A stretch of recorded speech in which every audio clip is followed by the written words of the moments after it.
Hello folks and welcome back to the channel. Now I've got something really important I want to talk about regarding our underwater footage that I've been shooting with Lee Kerry for our Edge website. You know, we've been going out shooting footage of fishing situations, putting bait in, watching rigs falling through the water, watching how fish react to different rigs, how they react to different feeding patterns.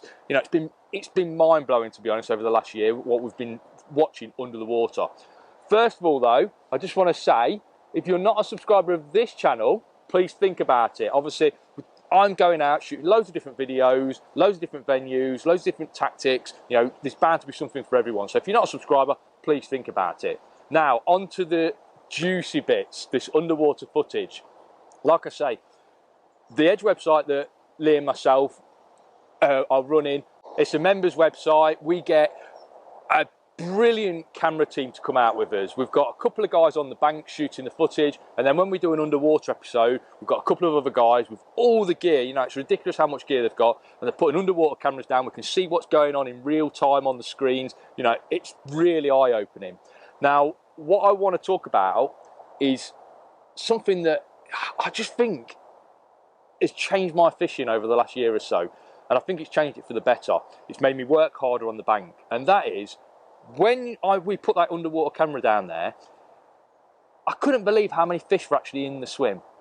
You know, I always pictured that when I took my feeder out or when I presented my pole rig, there was a couple of fish there. One of them made a mistake, picked up your hook bait, you know, and you caught them. And then the other fish that was with that fish, or the other 2 or 3 fish that were there, they scooted off, and then maybe you're setting a trap again for another fish. That just wasn't the case. When we put the bait in and when those fish were in a feeding mood, there were so many more fish than I expected coming to the swim. And that's given me so much more confidence now going into all of my fishing. So no matter where I'm fishing, whether I'm fishing for, you know, perch, carp, bream, whatever it is, it's made me realise that there's far more fish in your peg than you're actually catching, which in turn has made me work harder, because I've understood, and we all know that changes to your feeding, changing to your end tackle, it makes a difference. It definitely does. But I've understood those differences. You've got to make them fast, and they do make a massive difference, because, and anyone with kids will understand this, because those fish sort of went into the same mode that I watch my kids go into when they're watching their favourite TV programme. If you present a rig to those fish that they're not interested in, or they think is not quite right, they'll pick up all the loose feed around it, but they're not picking up your hook bait. And obviously there's no facial response because they're fish. We can't see them turn their nose up at a certain bait or see their attitude change towards it.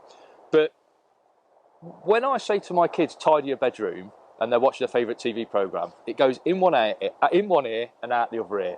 They don't even recognise that I've said a word. But then if I was to rustle a crisp packet or a chocolate bar wrapper, straight away their ears prick up and they're looking round. Can I have some chocolate, please, Dad?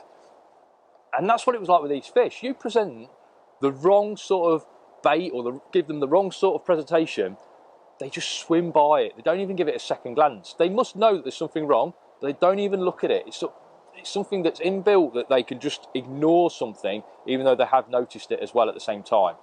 But likewise, you give them the right presentation, falls through the water beautifully. You know, it's sitting there on the bottom. If it's a method feeder, sitting there on the bottom, and everything is a perfect pile, they're going to make that mistake. They're going to trip themselves up, and they're going to take the bait, and you're going to get a fish.